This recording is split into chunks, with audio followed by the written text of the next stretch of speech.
إن الحمد لله نحمده ونستعينه ونستغفره ونعوذ بالله من شرور أنفسنا ومن سيئات أعمالنا من يهده الله فلا مضل له ومن يضلله فلا هادي له وأشهد أن لا إله إلا الله وحده لا شريك له وأشهد أن محمدا عبده ورسوله أما بعد فإن خير الحديث كتاب الله وخير الهدي هدي محمد صلى الله عليه وسلم وشر الأمور محدثاتها وكل محدثة بدعة وكل بدعة ضلالة وكل ضلالة في النار. أعوذ بالله السميع العليم من الشيطان الرجيم من همزه ونفخه ونفثه. بسم الله الرحمن الرحيم. رب اشرح لي صدري ويسر لي أمري واحلل عقدة من لساني يفقهوا قولي. بسم الله الرحمن الرحيم. إن الله وملائكته يصلون على النبي يا أيها الذين آمنوا صلوا عليه وسلموا تسليما.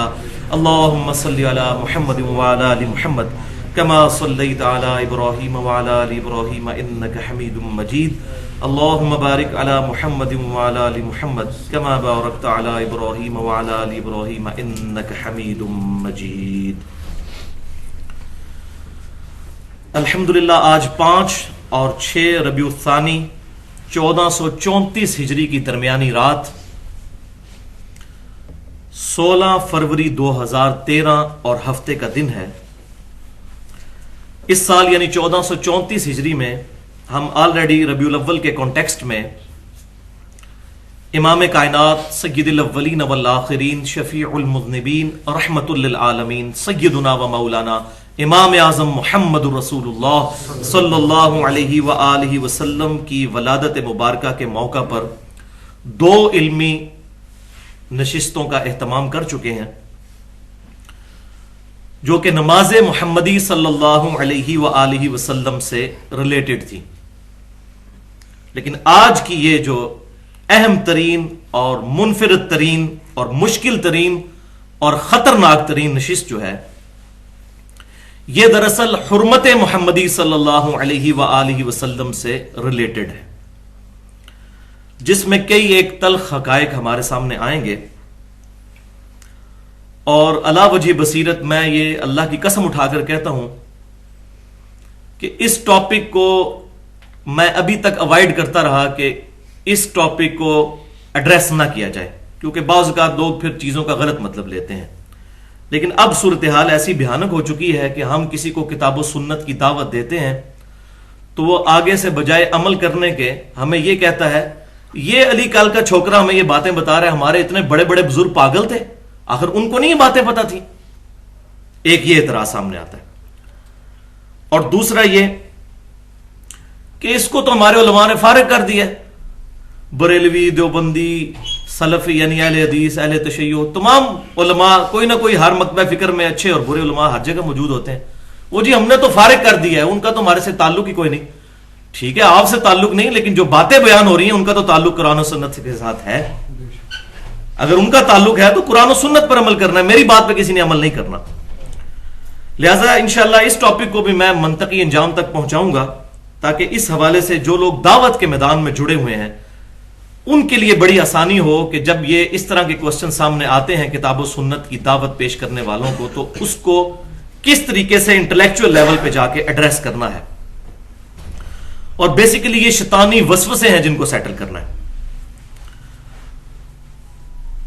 اس لیکچر میں انشاءاللہ تعالی ان مجرم علماء کو جو علماء کرام کہتے ہیں نا، میں اس کو کہتا ہوں انگلش میں علماء کرائم، بعض مجرم علماء ہیں، انگلش والا کرائم مجرم، ان علماء کی جو کمزوریاں ہیں جس کی بنیاد پر لوگوں کو کتاب و سنت سے دور کر رہے ہیں وہ کتاب و سنت کی روشنی میں ایڈریس کی جائے گی انشاءاللہ تعالی. اور اس گفتگو کا واحد مقصد یہ ہے کہ امام کائنات صلی اللہ علیہ وسلم کی بھولی بھالی امت کو ان کے سو کالڈ بزرگان دین سے، جن میں سے اکثر بزرگان بے دین ہوتے ہیں الا ماشاء اللہ، ان سے رشتہ توڑ کر امام کائنات سید الاولین والآخرین شفیع المذنبین رحمت للعالمین سیدنا و مولانا امام اعظم محمد رسول اللہ صلی اللہ علیہ وسلم کے مبارک قدموں تک پہنچایا جائے. اور بقول احمد رضا بریلوی صاحب کے کاش اس پر وہ خود بھی عمل کرتے اور ان کے ماننے والے بھی، باقی سب لوگ بھی، کہ پھر کے گلی گلی تباہ ٹھوکریں سب کی کھائیں کیوں، دل کو جو عقل دے خدا تیری گلی سے جائیں کیوں. یعنی اگر اللہ عقل دے تو نبی صلی اللہ علیہ وسلم کا دامن کرم چھوڑیں ہی کیوں کہ ہمیں اور ہستیوں کی امامت کی ضرورت پڑ جائے، ان سے رہنمائی حاصل کرنے کی ضرورت پڑ جائے، والعیاذ باللہ تعالی. اور اس گفتگو کا بیسٹ موقع جو ہے وہ ربیع الاول شریف ہی ہو سکتا تھا، اور اسی کنٹیکسٹ میں ہماری یہ علمی نشستیں چل رہی ہیں، کیونکہ ربیع الاول کے موقع پر بھی نبی صلی اللہ علیہ وآلہ وسلم سے ریلیٹڈ مختلف بیانات ہوتے ہیں، لیکن اس ایشو کو ایڈریس نہیں کیا جاتا جو اصل مسئلہ ہے، وہ ہے حرمت محمدی صلی اللہ علیہ وآلہ وسلم کا. اور یہ کوئی زبان کا چسکا نہیں ہے، بلکہ یہ ہمارے ایمان کا تقاضا ہے، کیونکہ صحیح بخاری اور صحیح مسلم کی متفق علیہ حدیث ہے. امام کائنات صلی اللہ علیہ وسلم نے فرمایا اس شخص نے ایمان کی حلاوت چکھ لی جس میں 3 نشانیاں موجود ہیں. یہ ہم نے اپنے گریبان میں جھانک کے خود دیکھنا ہے، یہ 3 نشانیاں ہم میں موجود ہیں یا نہیں. وہ ہے کامل الایمان. پہلی نشانی فرمائی اللہ اور اس کا رسول صلی اللہ علیہ وسلم اسے ساری دنیا میں جتنے لوگ موجود ہیں سب سے بڑھ کر محبوب ہو جائے.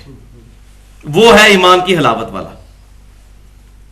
اس کا کیا مطلب ہے؟ صرف نعرہ لگا لیا جائے غلامی رسول میں موت بھی قبول ہے؟ نہیں، بلکہ نبی صلی اللہ علیہ وسلم کے مقابلے پر کسی اور کی بات کو ایکسپٹ نہ کیا جائے. یہ ہے مطلب اس کا. اور دوسرا فرمایا کہ دوستی اور دشمنی کا معیار اللہ کی ذات ہو جائے. اور اس میں امپلائڈ ہے کہ نبی صلی اللہ علیہ وسلم کا ریفرنس، کیونکہ من یطع الرسول فقد اطاع اللہ، جس نے رسول اللہ کی اطاعت کی اس نے اللہ کی اطاعت کی. تو دوستی نہیں دشمنی بھی اللہ اور اس کے محبوب صلی اللہ علیہ وسلم کے ریفرنس سے کرنی ہے. یہ جو میں نے کہا تھا بزرگان بے دین کے ساتھ دشمنی کرنا اور علماء کرائم کو ننگا کرنا، یہ ہمارے ایمان کا تقاضا ہے. ہم بے ایمان ہو جائیں گے. یہ دونوں رخ ہیں. اسی لیے دیکھیں امر بالمعروف و نہی عن المنکر، خالی نیکی کی دعوت نہیں ہے، برائی سے روکنا بھی ہے. تو اللہ اور اس کے رسول کی محبت اور اللہ اور اس کے رسول کے مقابلے پر کھڑی ہوئی ہستیاں سو کالڈ، ان کو ننگا کرنا. ہاں، جو اللہ اور اس کے رسول کے احکامات بتاتے ہیں ان اماموں کی جوتیوں کی خاک ہماری آنکھوں کا سرما، ان کو نہیں ہم معاذ اللہ استغفر اللہ، وہ حزب اللہ میں داخل ہے. وہ میں آج بتاؤں گا کون حزب اللہ ہے اور کون حزب الشیطان ہے. اور تیسرا فرمایا کہ نشانی یہ ہے کہ کفر کی طرف لوٹنا اس کے لیے اتنا ہی مشکل ہو جائے جتنا زندہ آگ میں جلایا جانا. یعنی وہ آگ میں جلنے کے لیے تیار ہو جائے لیکن اپنا ایمان نہ چھوڑے. یہ 3 نشانیاں جس میں ہوں گی وہ ہوگا مؤمن، اور اس میں ایمان کی حلاوت بھی، مٹھاس بھی اس کی وہ محسوس کرے گا. بخاری اور مسلم دونوں کی متفق علیہ حدیث. تو بھائیو ہمارے آج کا جو ٹاپک ہے اس کا عنوان ہے فرقوں کے بزرگوں کی اندھا دھند پیروی کا انجام اور اس کا علاج. فرقوں کے بزرگوں کی اندھا دھند پیروی کا انجام اور اس کا علاج. فرقوں کے بزرگوں کی اندھا دھند پیروی کا انجام اور اس کا علاج.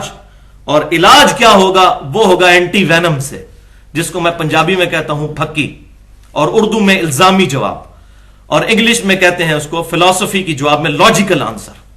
اینٹی وینم کیا ہے؟ کوبرا سانپ جب کاٹ جائے تو اس کے وینم کا علاج اینٹی وینم سے ہوتا ہے، وہ بھی کوبرے کے زہر سے ہی تیار ہوتا ہے. تو ہوگا زہریلا جواب، لیکن وہ اینٹی وینم سے ہی وینم کا علاج ہو سکتا ہے. وہ کیا علاج ہوگا وہ انشاءاللہ اگلی دفعہ ڈسکس کریں گے. وہ ہوگا ہمارے انڈیا پاکستان کے چند مشہور بزرگ جن کے ساتھ لوگ بڑی عقیدت رکھتے ہیں، ان کی 19 گستاخانہ عبارات کا تحقیقی جائزہ. 19.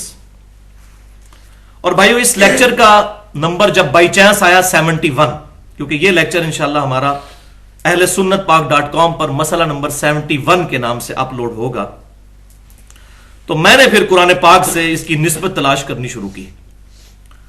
الحمدللہ بڑی پرفیکٹ نسبت ملی کہ ہم جس ایشو کو ڈسکس کرنے جا رہے ہیں یہ مسئلہ ایسا ہے جس کا سولوشن صرف ایک ہے، اور وہ ہے اللہ اور اس کے رسول صلی اللہ علیہ وسلم کی ایبسولوٹ اطاعت، ریلیٹو نہیں، کسی کے نسبت سے نہیں، ایبسولوٹ اطاعت، الحمدللہ۔ اور وہ آیت ہے سورۃ الاحزاب آیت نمبر 71، بسم اللہ الرحمن الرحیم، وَمَن يُطِعِ اللَّهَ وَرَسُولَهُ فَقَدْ فَازَ فَوْزًا عَظِيمًا، مسئلہ نمبر 71 اور آیت نمبر 71 سورۃ الاحزاب کی۔ جو کوئی اللہ اور اس کے رسول کی اطاعت اختیار کرے گا تو بے شک وہی عظیم کامیابی پر فائز ہوا۔ یہ تو ہو گیا اس کا پازیٹو پہلو۔ اب دوسری طرف سے اس ساری گیم میں اللہ اور اس کے رسول کے مقابلے پر عز و جل و صلی اللہ علیہ وسلم چند ہستیوں کو کھڑا کیا گیا ہے، ان کا ذکر بھی 71 نمبر آیت میں ہی موجود ہے، اور وہ 71 نمبر آیت ہے سورۃ الاعراف کی آیت نمبر 71۔ سورہ نوح کے اندر پارہ نمبر 29 میں ڈیٹیل کے ساتھ ذکر ملتا ہے کہ نوح علیہ السلام کے مقابلے پر 950 سال تک جو لوگ کھڑے ہوئے، ان کا سٹانس کیا تھا کہ انہوں نے 5 ان کے بزرگ تھے جو اولیاء اللہ ہی تھے، لیکن بعد میں ان کے ناموں پر بت کھڑے کر لیے گئے، ان کے مقابلے پر نوح علیہ السلام کو وہ سمجھتے تھے، اور وہ کہتے تھے کہ ہم ان 5 بتوں کو نہیں چھوڑیں گے۔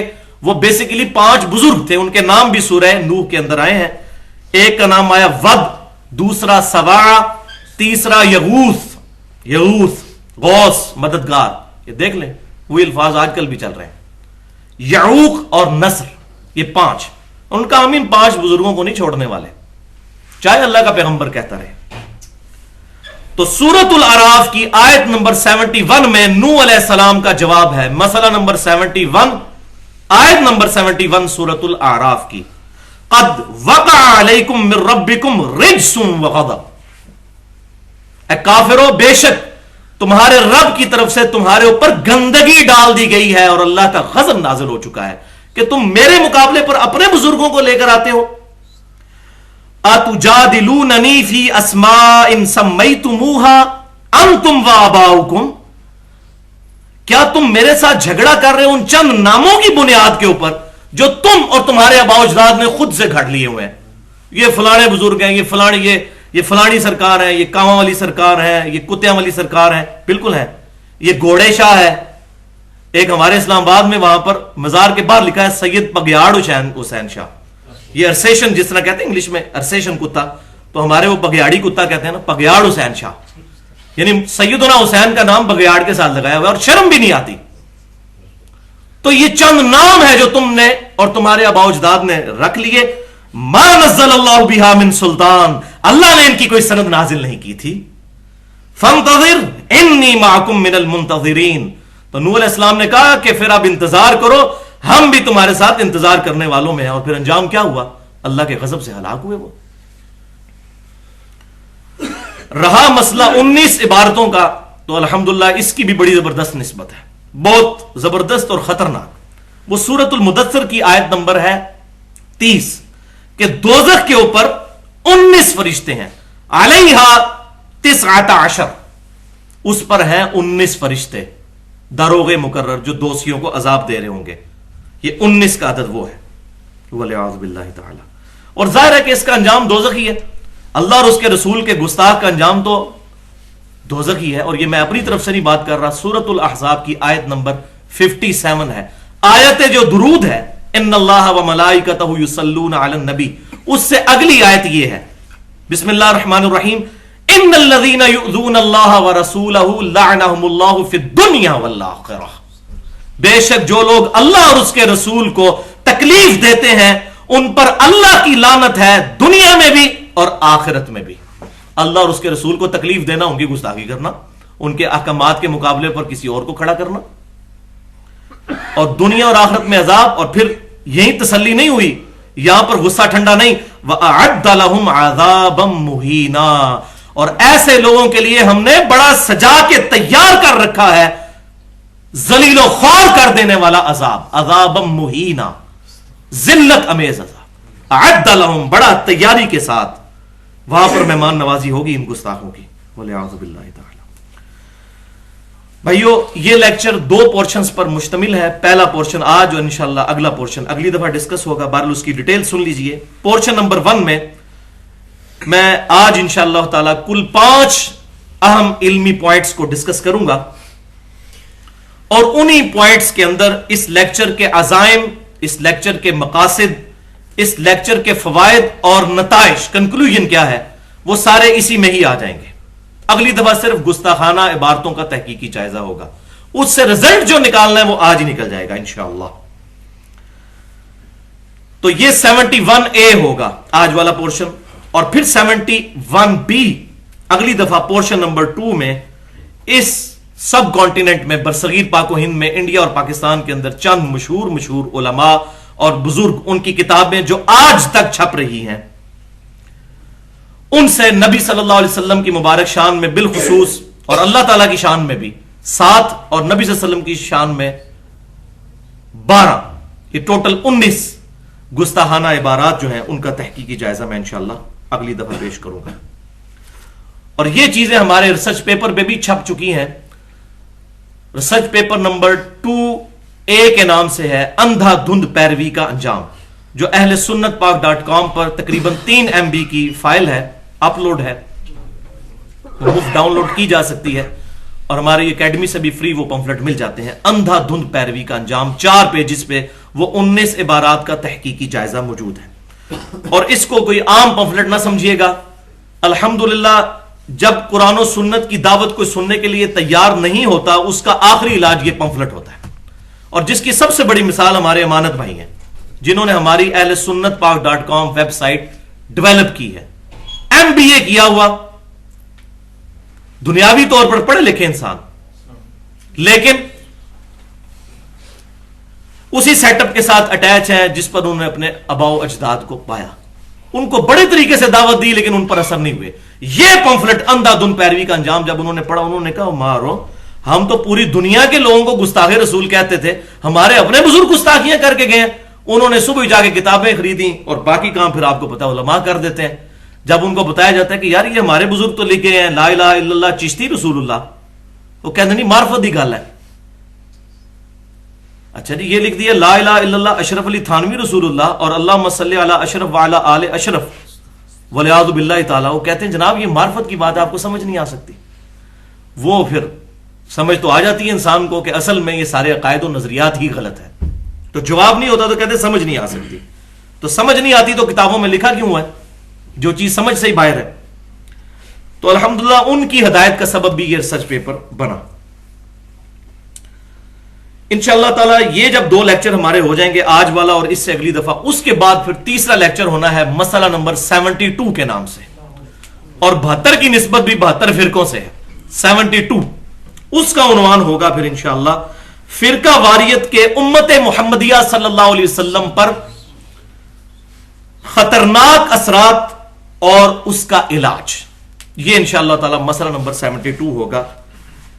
اب اتنی تمہیدی گفتگو تقریباً 17-18 منٹ کی, اس کے بعد انشاءاللہ تعالی آج کا ہمارا حصہ شروع کرتے ہیں. ایک دفعہ دروشی پڑھ لیجئے. اللہم صلی علی محمد وعلی آل محمد کما صلیت علی ابراہیم وعلی آل ابراہیم انک حمید مجید. اللہم بارک علی محمد وعلی آل محمد کما بارکت علی ابراہیم وعلی آل ابراہیم انک حمید مجید. پورشن نمبر 1 جو کہ 5 اہم ترین علمی پوائنٹس پر مشتمل ہے, اس میں سے پوائنٹ نمبر 1 وہ بھائیو پرٹیکولر میری پرسنالٹی سے ریلیٹڈ ہے. میری پیدائش بھائیو ایک کٹر بریلوی خاندان کے اندر ہوئی, اور تقریباً اپنی پیدائش سے لے کر 30-31 سال تک میں بریلوی مکتبہ فکر میں رہا. انہی کی کتابیں پڑھی, انہی کی علماء سے مسائل پوچھے, اور کسی دوسرے کو سننے کی کوشش نہیں کی. پھر اچانک ٹرننگ پوائنٹ آیا 2007 کے اندر, اسی دوران, اور وہ یہ قرآن پاک, اس کو پری ڈیٹرمنٹ ریزلٹس کے بغیر پڑھنا شروع کیا.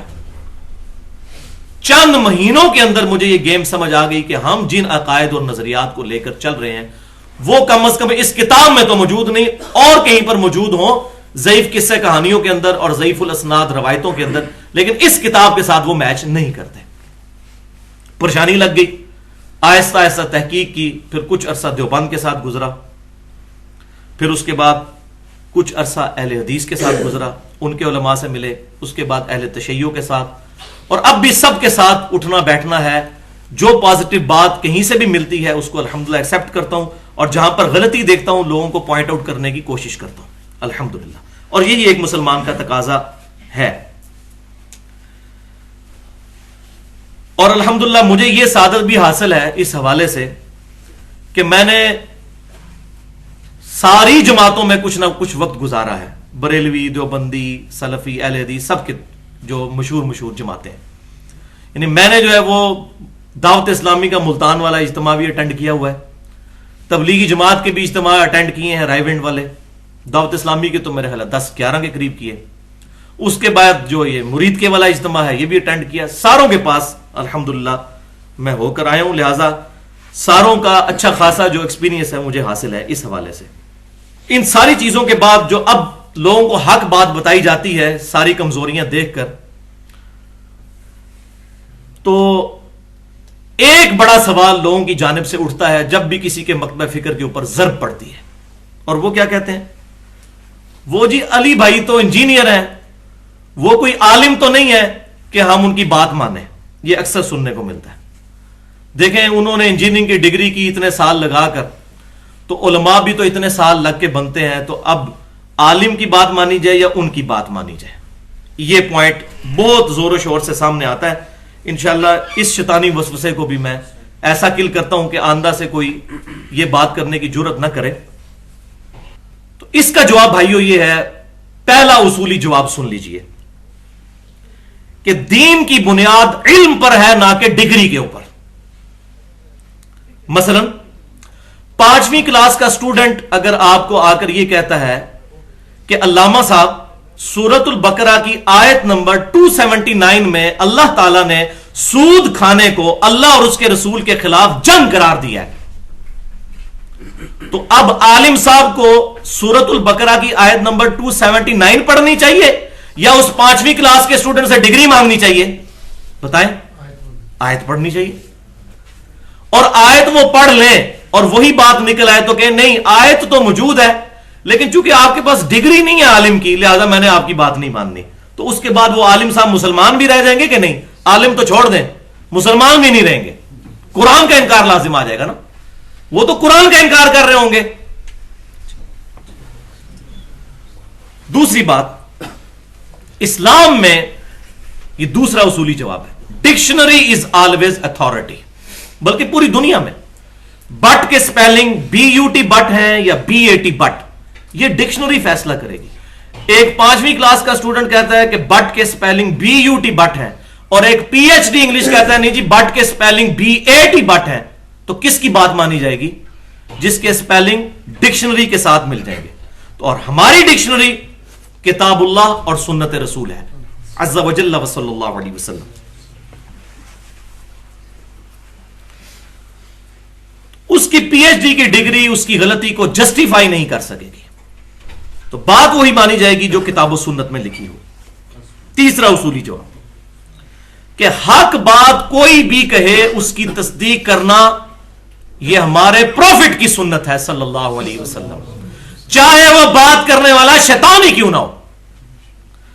شیطان سے بڑا تو ٹائٹل کسی کو نہیں دیا جا سکتا، نہ مجھے نہ کسی ایسے دائی کو جو حق بات لوگوں تک پہنچا رہا ہو، مجھے کم از کم شیطان جتنا بھی اگر سمجھ لیں تب بھی نبی صلی اللہ علیہ وسلم کی سنت ہے شیطان کی بات کی تصدیق بھی کرنا اگر وہ سچی بات کر رہا ہے۔ اور یہ میں اپنی طرف سے نہیں کہہ رہا، صحیح بخاری میں انٹرنیشنل نمبرنگ کے مطابق 2311 نمبر حدیث ہے کتاب الوکالہ چیپٹر کے اندر، بڑی لمبی حدیث آپ نے اکثر سنی ہوگی۔ اس کا لب لباب یہی ہے کہ شیطان نے سیدنا ابو ہریرہ رضی اللہ تعالیٰ عنہ کو انسانی شکل میں آ کر آیت الکرسی کا وظیفہ بتایا اور کہا کہ اگر تم یہ رات کو سونے سے پہلے پڑھ لو گے تو صبح تک اللہ تعالیٰ کی طرف سے ایک فرشتہ تمہاری حفاظت کرے گا۔ تو نبی صلی اللہ علیہ وسلم کو جب انہوں نے یہ بات عرض کی تو نبی صلی اللہ علیہ وسلم نے فرمایا کہ وہ شخص ہے تو جھوٹا کیونکہ وہ شیطان تھا جو انسانی شکل میں تمہارے پاس آیا، لیکن اس نے بات سچی کی ہے۔ واقعی یہ بات ہے کہ جو آیت الکرسی پڑھ کے رات کو سو جائے تو اللہ تبارک و تعالیٰ کی طرف سے ایک فرشتہ پوری رات اس کی حفاظت کرتا ہے۔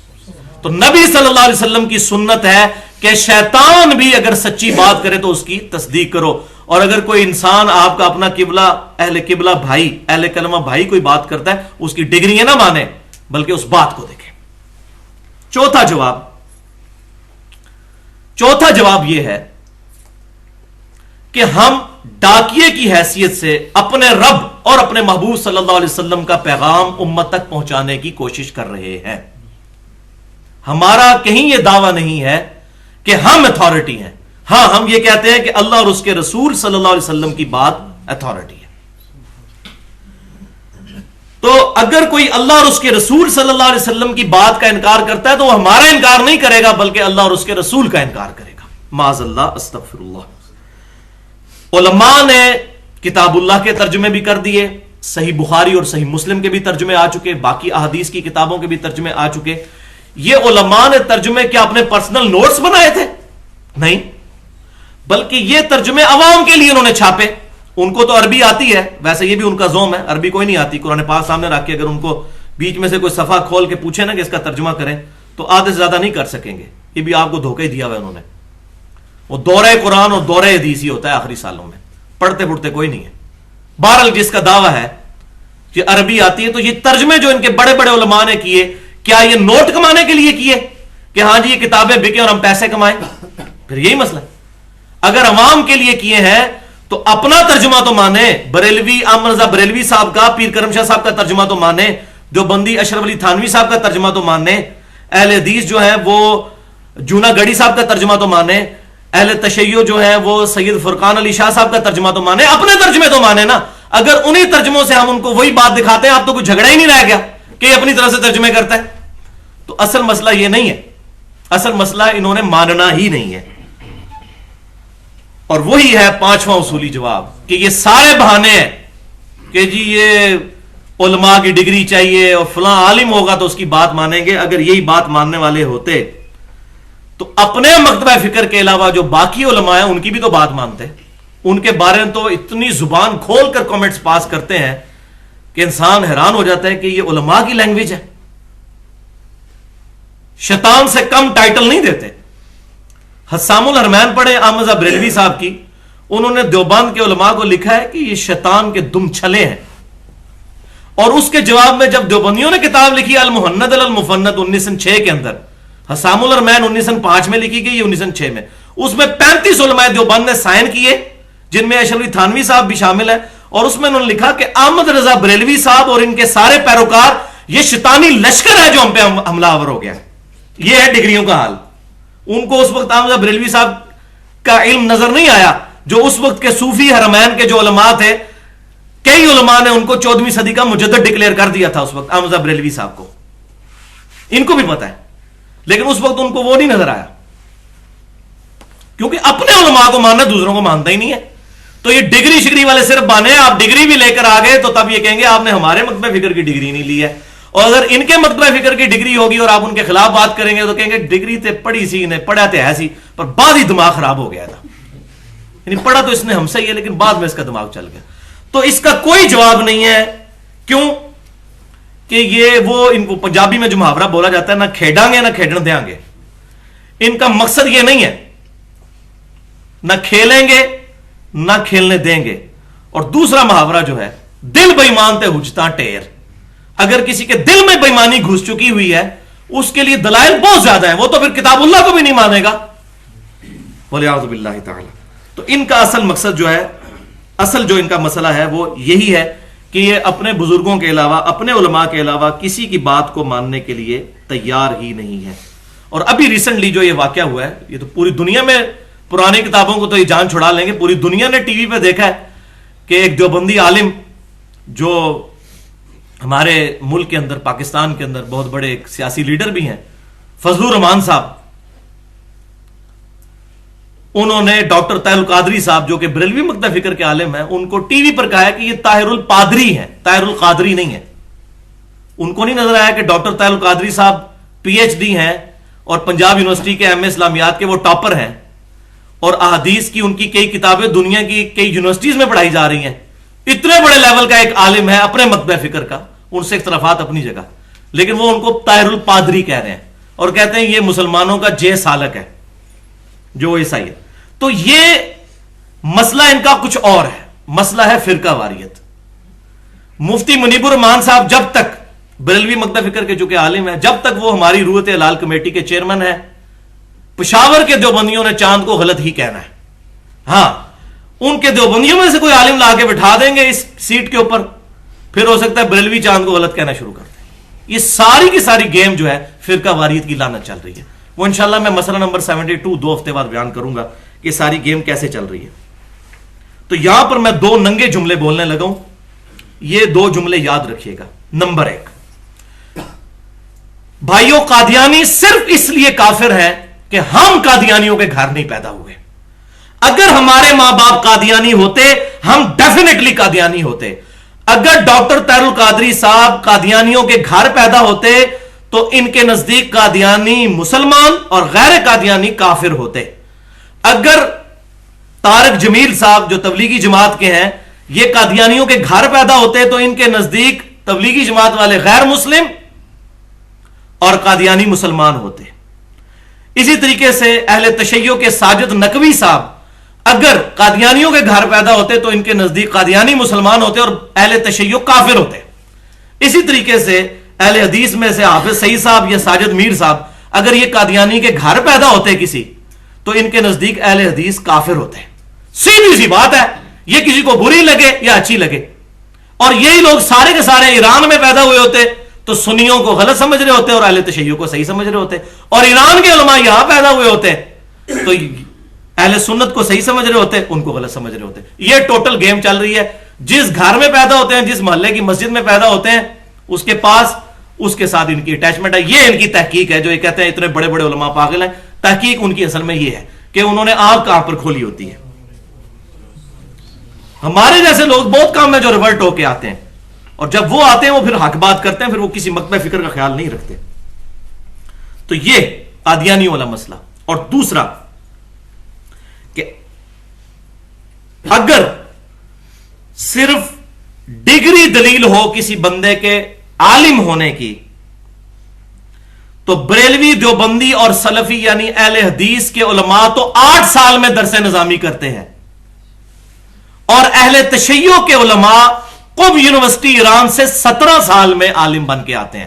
تو پھر 17 سال والے عالم کو ماننا چاہیے نا, 8 سال والے کو نہیں ماننا چاہیے.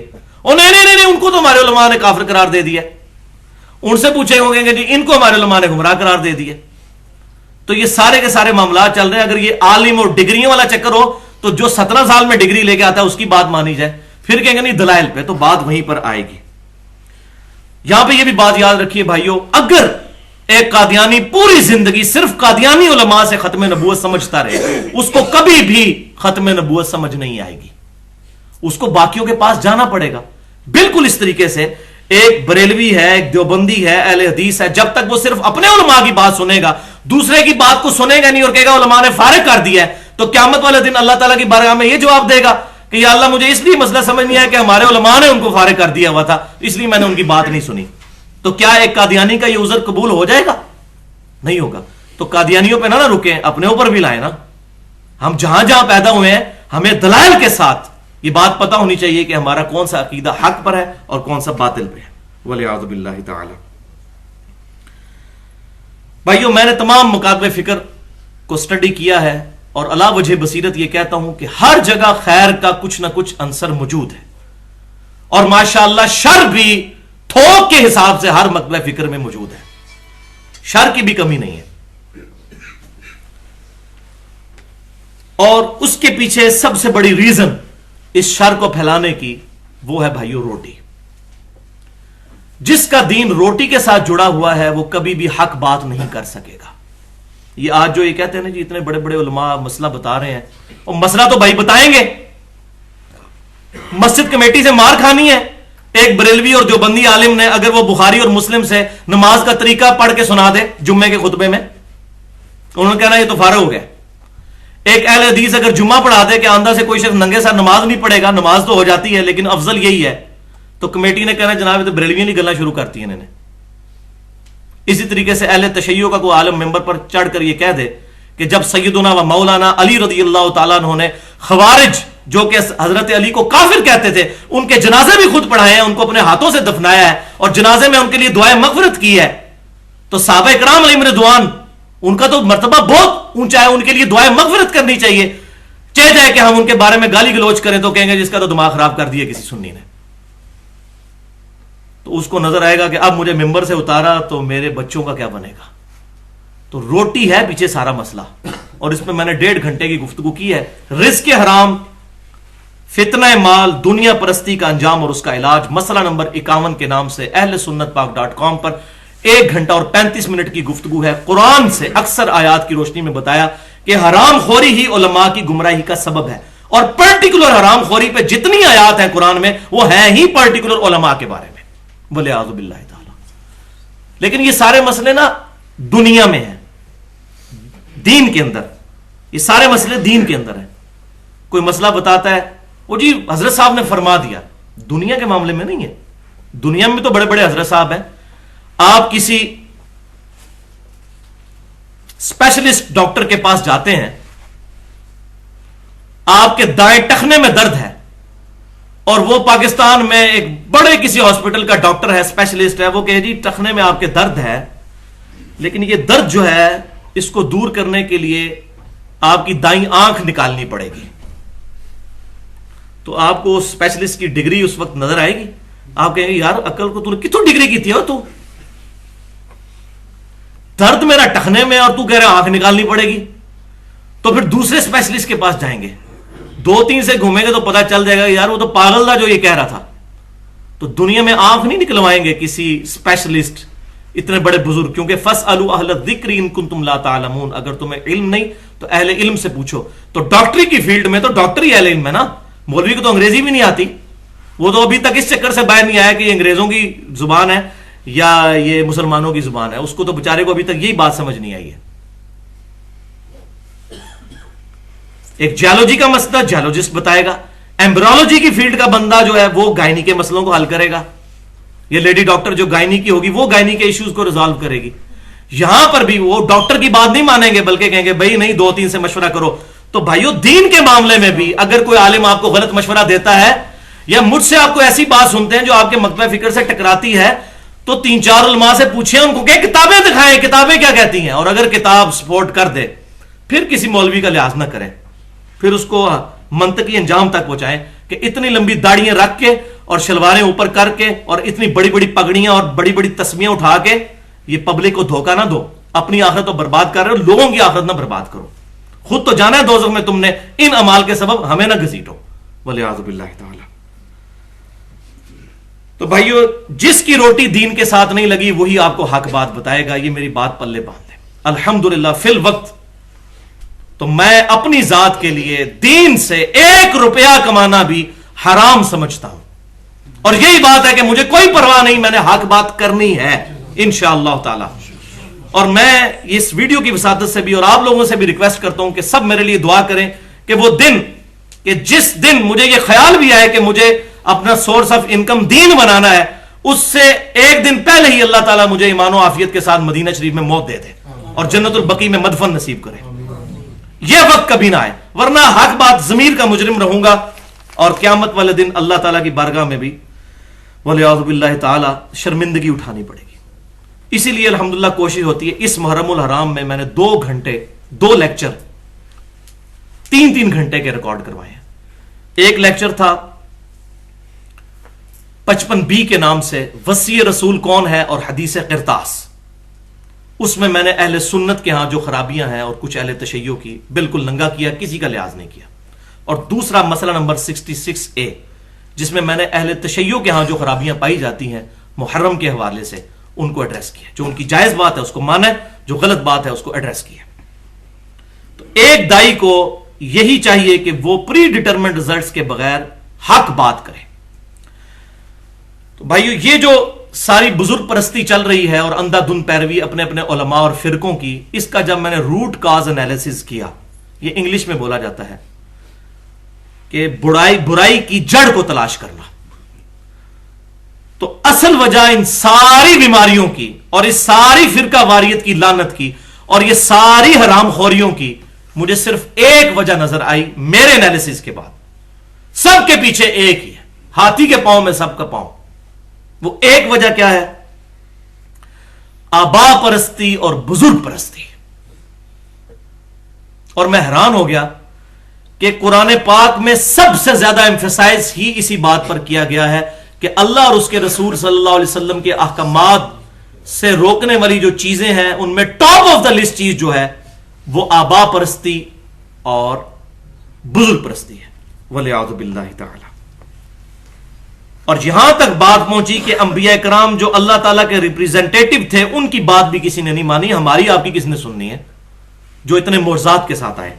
پہلی آیت سورۃ المائدہ آیت نمبر 104. بسم اللہ الرحمن الرحیم. وَإِذَا قِيلَ لَهُمْ تَعَالَوْا إِلَى مَا أَنزَلَ اللَّهُ وَإِلَى الرَّسُولِ، اور جب بھی ان کو کہا جاتا ہے کہ آؤ اس چیز کی طرف جو اللہ نے نازل کی، اور آؤ رسول اللہ کی طرف صلی اللہ علیہ وسلم.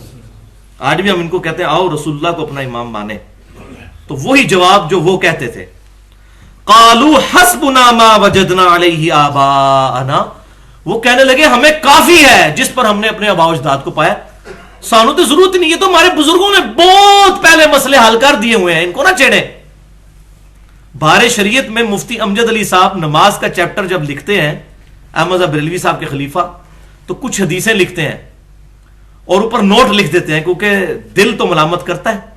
وہ کہتے ہیں ان حدیثوں سے میرا کوئی مقصد نماز کا طریقہ ثابت کرنا نہیں ہے اور نہ اس کی ضرورت ہے، کیونکہ ان کی حدیثوں کا ان کے نماز کا طریقہ ثابت ہی کوئی نہیں ہوتا.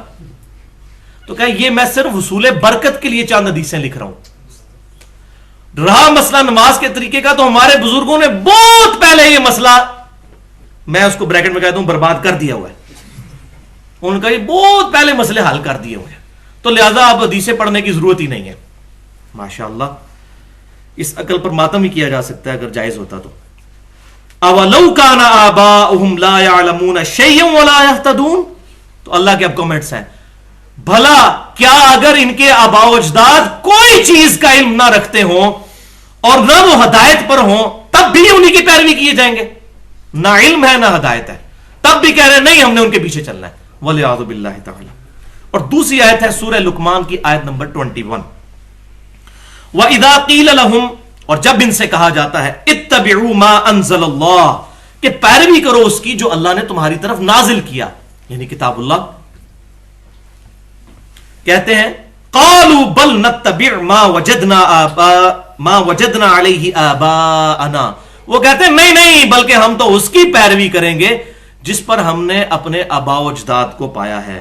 اب اللہ تعالیٰ کی طرف سے گاڑا فتویٰ ہے، اولو کان الشیطان یدعوہم الی عذاب السعیر، کیا بھلا اگر شیطان ان کو دوزخ کے عذاب کی طرف بلا رہا ہو اپنے بزرگوں کے پیچھے چلنے کی وجہ سے، تب بھی اپنے بزرگوں کے پیچھے ہی چلتے جائیں گے. اب دیکھ لیں، یہ دوزخ کا فتویٰ میں نے نہیں لگایا. وہی بات ہے کہ اگر ایک قادیانی پوری زندگی قادیانی علماء سے ختم نبوت پوچھتا رہے گا، اس کو کب ختم نبوت سمجھ آئے گی؟ باقیوں سے پوچھنا ہوگا. اسی طریقے سے ایک بریلوی، دیوبندی، سلفی، اہل حدیث یا اہل تشیع کو بھی باقیوں کی بات سننی ہوگی، تبھی تو پتا چلے گا ہمیں کہاں پر غلطی لگی اور دوسرے کہاں پر غلط ہیں یا درست ہیں. علمی پوائنٹ نمبر 2. بھائیو، اب الحمدللہ قرآن کی ان آیات کی روشنی میں ہمیں ایک بات تو بالکل واضح کلیئر ہو گئی کہ اللہ تعالیٰ اور اس کے رسول صلی اللہ علیہ وسلم اور اس کی کتابوں اور وحی کے ساتھ جو مخالفت لوگوں کی سامنے آئی، اس کی واحد وجہ آبا پرستی اور بزرگ پرستی ہے. اب یہاں حیران کن بات ایک اور سامنے آئے گی پوائنٹ نمبر 2 میں، کہ جو آبا پرستی اور بزرگ پرستی ہے، اس کے پیچھے ڈرائیونگ فورس کیا ہے؟ کون اس سارے کے سارے سسٹم کو لے کر چل رہے ہیں؟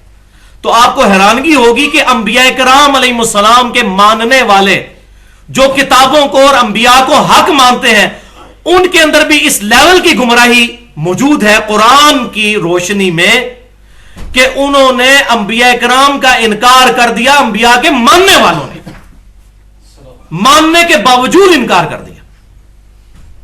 اور وہ ڈرائیونگ فورس کیا؟ ان کے علماء کرائم، علماء کرام نہیں، مجرم علماء، علماء کرائم.